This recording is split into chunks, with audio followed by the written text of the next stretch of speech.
lorsque la mère de Jackson est décédée, il a été recueilli par sa voisine, qui était une amie proche de sa défunte mère.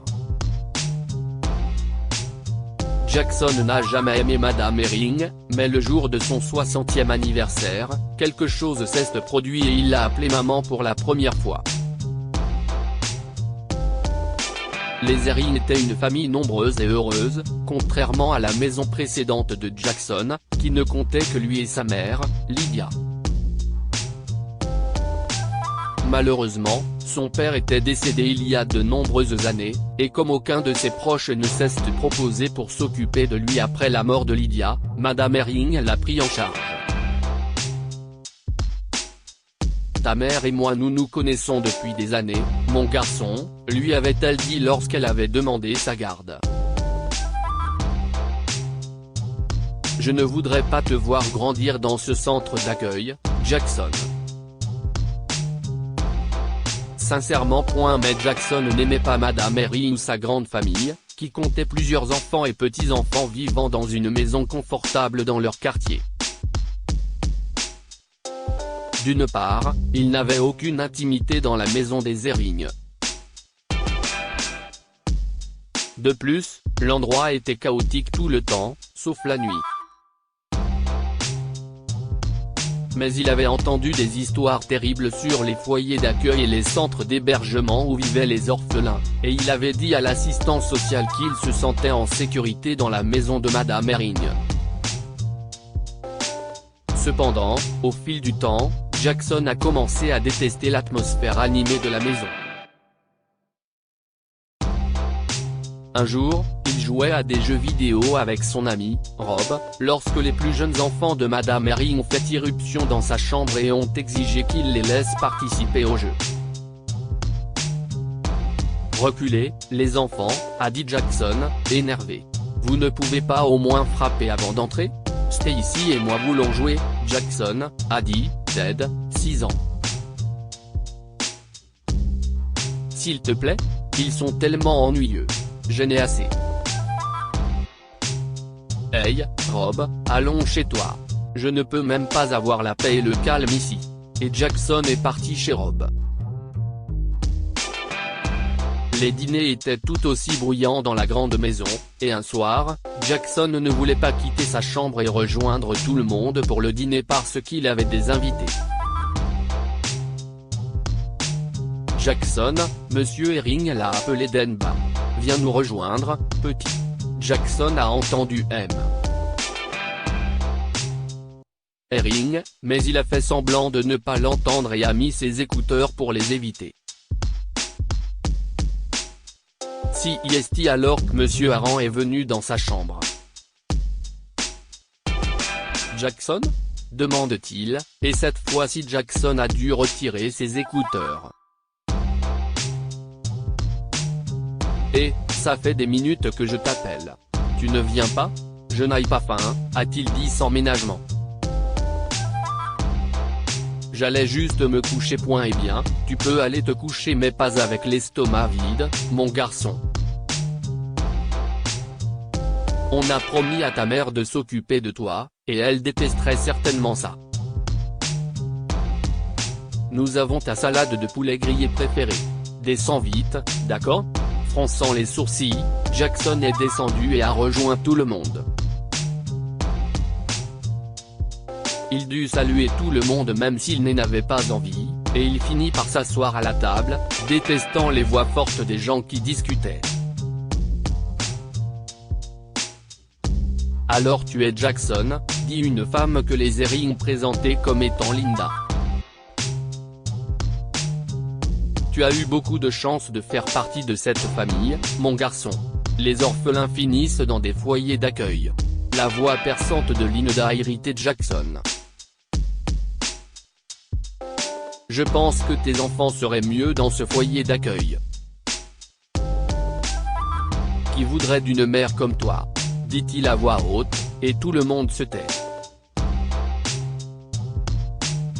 Jackson, chérie, Madame Herring le gronda gentiment. C'était impoli. Il semble que tu as fait entrer les problèmes chez toi, Bonnie, a dit Linda. Quel enfant gâté. Madame Herring a soupiré. Je suis désolé, tout le monde. Jackson ne le pensait pas, dit-elle en s'excusant. Sa mère était une bonne amie à moi, et c'est dur pour lui de ne pas l'avoir à ses côtés. Jackson, chérie, si est bon. Et je suis désolé, Linda. Ouais, peu importe, Linda a roulé des yeux. Tu es une bonne amie, Bonnie, alors je vais laisser passer ça. Ça arrive. Après tout, si est un enfant sans mère. Malheureusement, sa mère l'a quitté sans lui apprendre le respect des aînés. À ce moment-là, Jackson a perdu son sang-froid. Il a jeté le bol de soupe par terre et a annoncé qu'il partait. Je serai mieux dans la rue, a-t-il crié. Si est ridicule. Ai-je été emmené ici pour être humilié comme ça? Madame Herring est allée le chercher alors qu'il revenait avec un sac à dos et était sur le point de partir. Jackson, chérie, nous avons besoin de parler, ok? Tu n'as pas besoin de partir, dit-elle. Reste loin de moi, lui a dit grossièrement Jackson. Tu n'es pas ma mère, alors arrête de me dire ce que je dois faire. À ce moment-là, le visage de Madame Herring a changé et des larmes ont monté dans ses yeux. Jackson est sorti en claquant la porte de la maison, choquant tout le monde. Eh bien, tu as raison, Ceste dit Madame Herring. Je ne suis pas ta mère, après tout. Jackson n'avait pas d'argent sur lui, alors il est allé directement à la maison de Rob, mais Rob ne l'a pas autorisé à rester chez lui. Mec, maman et papa connaissent tous les deux Madame Herring. Si maman découvre que tu es ici parce que tu as quitté la maison, elle te renverra. D'ailleurs, je doute que maman te laisse rester ici. Elle est trop préoccupée par tout, et elle ne sera pas capable de s'occuper de toi aussi bien. Après avoir passé la nuit dans la rue, Jackson, affamé et fatigué, se tenait devant la maison des Herring le lendemain matin, regrettant ce qu'il avait fait la nuit précédente.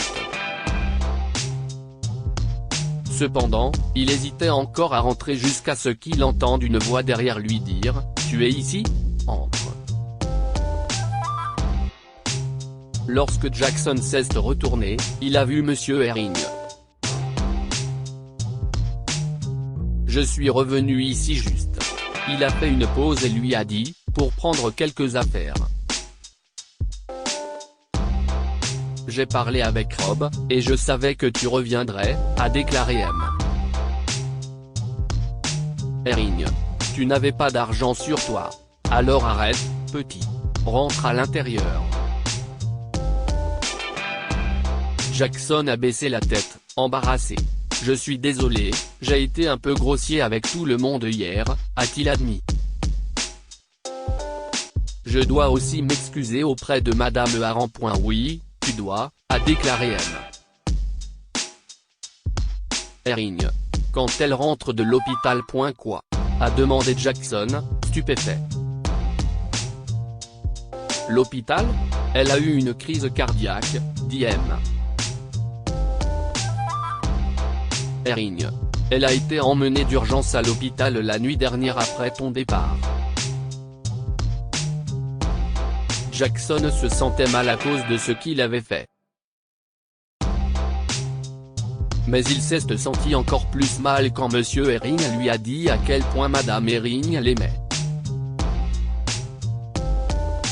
Elle avait aidé ta mère lors de son accouchement, et elle était là pour toi quand tu étais aussi petit qu'une cacahuète, a-t-il dit en riant. Ton père est décédé, et ta mère se sentait très mal quand elle a découvert qu'elle était enceinte, Jackson. Je ne dis pas ça pour te faire sentir mal ou quoi que ce soit, mais nous devrions profiter de la compagnie que nous avons tant que nous le pouvons parce que la vie est trop courte, mon garçon. J'ai été vraiment horrible, n'est-ce pas ? A demandé Jackson. Je dois me rattraper auprès de Madame Herring. Elle a fait beaucoup pour moi.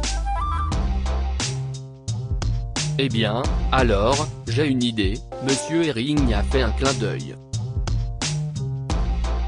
Quelques jours plus tard, Madame Herring rentrait de l'hôpital et a trouvé sa maison décorée de ballons, de bougies et de pétales de rose allant de la porte à la table du salon, où un magnifique gâteau l'attendait. Joyeux anniversaire, chérie, et bienvenue à la maison, lui dit M. Herring en la conduisant à l'intérieur. Pour son 60e anniversaire, tous les membres de la famille ont souhaité à Madame Herring, mais ses yeux tristes cherchaient Jackson partout. « Il n'est pas là ?» a-t-elle tristement demandé. « Il n'est pas encore rentré ? Je suis désolée, chérie », a déclaré M. Herring. Que dirais-tu de tout mettre de côté et de simplement couper le gâteau, madame ? Aaron a soupiré. Elle s'est assise à la table et s'apprêtait à souffler les bougies lorsque la sonnette de la porte a retenti. « J'y vais », dit Monsieur Herring en marchant vers la porte. Quand il a ouvert, Madame Herring a commencé à pleurer. Sur le pas de la porte se tenait Jackson avec un énorme bouquet de roses rouges dans les mains. Il s'est approché de Madame Herring, l'a serrée dans ses bras et a dit « Joyeux anniversaire, maman. Avais-tu l'intention de couper le gâteau sans moi ?» Madame Aaron a pleuré.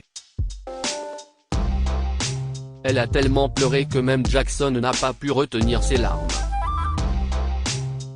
« Je suis désolé », a-t-il sangloté. « Désolé d'avoir été si impoli.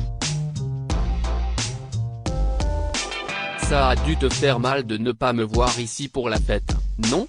Eh bien, c'était l'idée de papa. » « Papa ? » demande Madame Herring en larmes. « Est-ce que tu viens de point maman et papa ? » « Oui », a déclaré Jackson en essuyant ses larmes. « Si est ma famille, et je vais chérir chaque moment que nous partageons parce que la vie est trop courte. » Pas vrai, papa ? Ce jour-là, les Herring Jackson ont pleuré, ri, et mangé beaucoup de gâteaux ensemble. Le 60e anniversaire de Madame Herring s'est avéré être le meilleur, et elle a été gratifiée d'un fils aimant. Que pouvons-nous apprendre de cette histoire ? L'amour peut faire fondre les cœurs les plus froids. L'attention que Madame Herring a portée à Jackson lui a fait comprendre qu'elle méritait de devenir sa mère. La famille est plus que de la génétique. Alors chérissez les personnes qui vous aiment. Les Herring ont fourni à Jackson un foyer aimant, et le garçon est devenu un membre de la famille après avoir réalisé à quel point il prenait soin de lui. Partagez cette histoire avec vos amis. Elle pourrait égayer leur journée et les inspirer. Si vous avez aimé cette histoire, vous aimerez peut-être celle d'un garçon qui met des annonces pour aider sa voisine plus âgée qui trouve une enveloppe pleine d'argent sur le pas de sa porte. Abonnez-vous à Mon Mama sur Google News.